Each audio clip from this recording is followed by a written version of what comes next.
News. And now, back to our regularly scheduled programming on the Album Listeners Club. That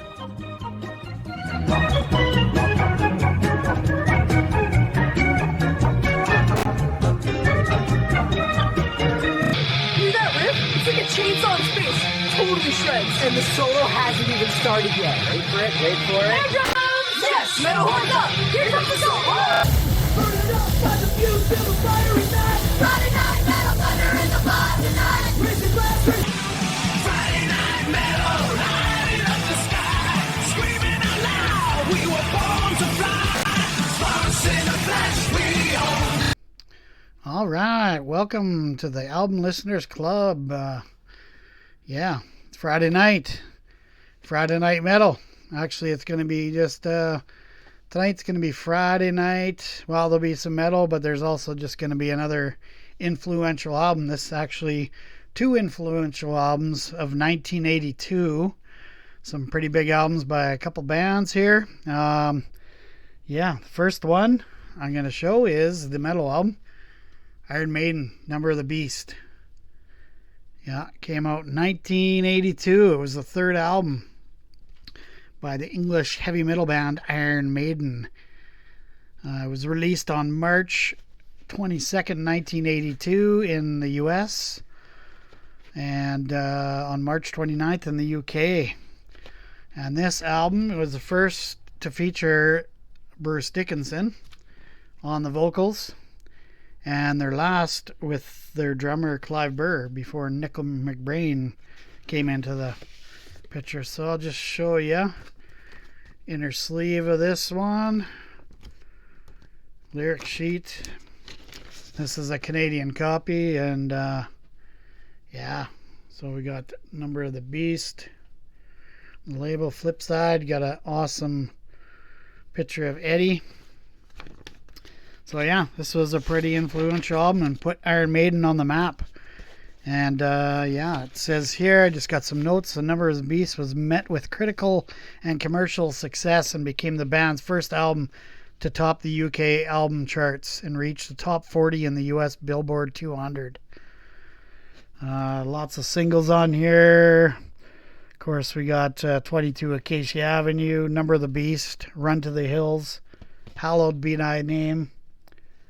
Yeah, this whole album's awesome. One of my favorites. And just some other notes about it. According to the several interviews with Bruce Dickinson, he was heavily involved in the writing of this album, of several of the songs, and making a moral contribution to the tracks Children of the Damned, The Prisoner, and Run to the Hills. Owing to his previous band Samson's ongoing contractual issues, Dickinson could not legally have any writing credit. So he wrote songs, but he couldn't be credited because he was still connected to his old band. Some other notes here. The artwork, as with all Iron Maiden albums during the 80s and 90s, artwork was painted by Derek Riggs.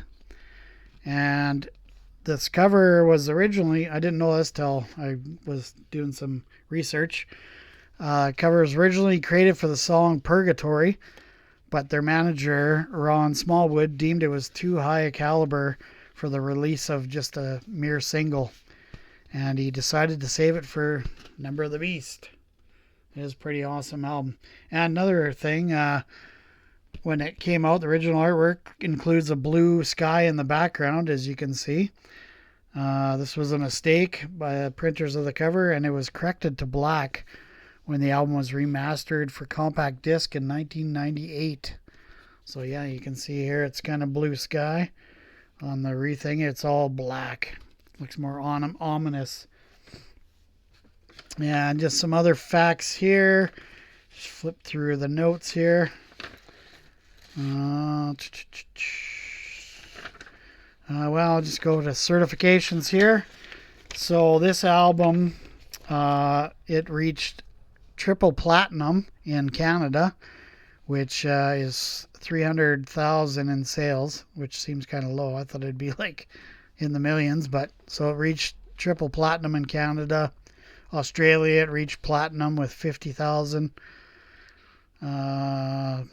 United Kingdom, platinum with 300,000 units sold. And in the United States, it was rated platinum, and their platinum is 1 million units sold. So yeah, so that's pretty good. They sold a lot of albums, and yeah, it's a good one. And my next classic album of 1982 far surpasses Iron Maiden's Number of the Beast by a lot, and eclipsed pretty much any other album in existence. Talking about Michael Jackson, Thriller.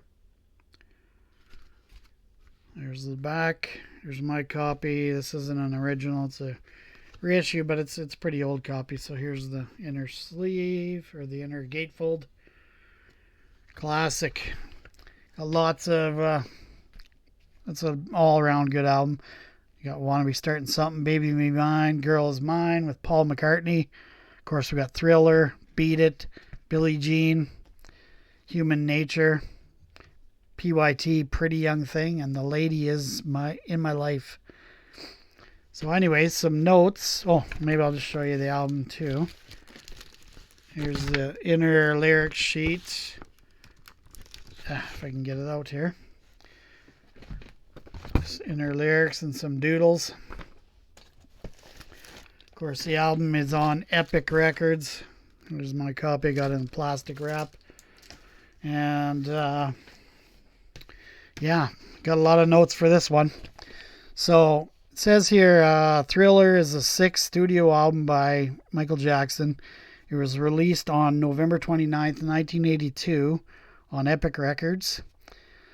Produced by Quincy Jones, who previously worked with Michael Jackson on his album Off the Wall in '79.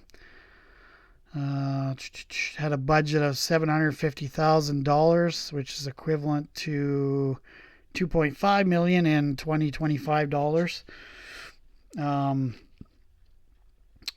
the ongoing backlash against disco music, Jackson transitioned his sound with Thriller featuring pop, post-disco, and R&B. While its themes include paranoia, romance, and social consciousness, Paul McCartney appears as the first credited featured artist on a Jackson album. All right, and it says Thriller was Jackson's first #1 album on the Billboard Top LP and Tape chart, and stood atop for a record 37 non-consecutive weeks. The album's second and third singles, Billie Jean and Beat It, topped the Billboard Hot 100 chart, while The Girl Is Mine, Wanna Be Starting Something, Human Nature, and Thriller were top 10 hits, setting a record for the most top 10 hits from one album.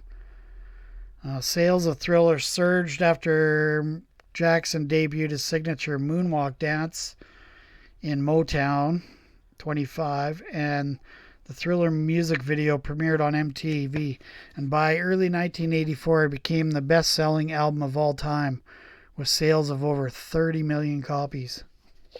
That's a lot of records. Album was praised by critics and soon attracted greater acclaim. It won a record-breaking 8 Grammy Awards, including Album of the Year and Record of the Year for Beat It, and earned Michael Jackson a record-breaking 8 American Music Awards. It was the best-selling album of 1983 worldwide, and in 1984 it became the first album to be the best-selling in the United States for 2 years. It had an enormous impact on the music industry, and several music videos from the album are credited with transforming music videos into a serious art form. And also says here, Thriller remains the best-selling album of all time, having sold an estimated 70 million copies worldwide, and is certified 34 times platinum in the U.S., making it the second best-selling album in the U.S. It is often recognized as a landmark in American culture. Yes, I'd say so. And yeah. It's also been inducted into the Grammy Hall of Fame and added to the National Recording Registry of culturally, historically, and aesthetically significant recordings by the Library of Congress. Yeah, pretty big deal. Some of the just some known little known facts. So Thriller, the original title was the song was originally titled Starlight. He altered the lyrics to a horror theme to match Michael Jackson's love for scary movies. The howl on the track was not performed by a professional voice actor, but were initially conceived by Temperton as a homage to the Hound of Baskervilles. Not sure what that is. Must be a show or something. And Vincent Price, of course, legendary horror actor, recorded his iconic spoken word rap and chilling laugh in just 2 takes. And so the Thriller video too, record-breaking budget for that video, which the long form, it was kind of like a short movie basically. But that budget was roughly $900,000. It was the most expensive video ever created at the time. And MTV and Showtime helped finance it by paying $250,000 each and in return they get the rights of making of documentary. Yeah, pretty cool. Another fact, horror director John Landis, fresh off directing An American Werewolf in London, he was hired by Michael to bring movie quality to the project. Yeah.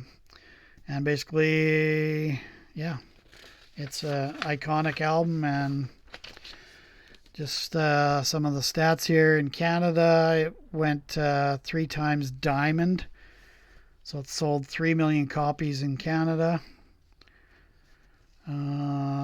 Germany, 3 times platinum. Japan, it went gold. Netherlands, 8 times platinum. New Zealand, 12 times platinum. In the UK, it went 15 times platinum at 4.5 million sold. United States, 34 times platinum. So it sold 34 million copies in the US alone. And then some more breakdowns. So in Europe, from 82 to 87, it sold 18 million copies. In Europe for sales in 2009, million copies. So it's platinum. And international wide, from 82 to 91, the sales were 27 million. Just for in between that period. And worldwide to date, or as of when this report was done, which is fairly recent, 70 million copies of this album. Pretty amazing. And it sounds wicked. I love this album. It's great. I've always liked it. Michael Jackson. He was quite a talent, and he had problems, but this album cemented him as the king of pop. And he was a big deal after this album. Real big deal. I mean, he's always been a big deal when he was in Jackson 5, but he was superstardom with this album. So anyways, yeah, just a couple iconic albums from 1982. Love them both. And I'm sure you guys love them too. Leave me some comments.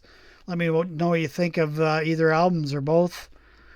And share with your friends. Give me a like, subscribe, whatever.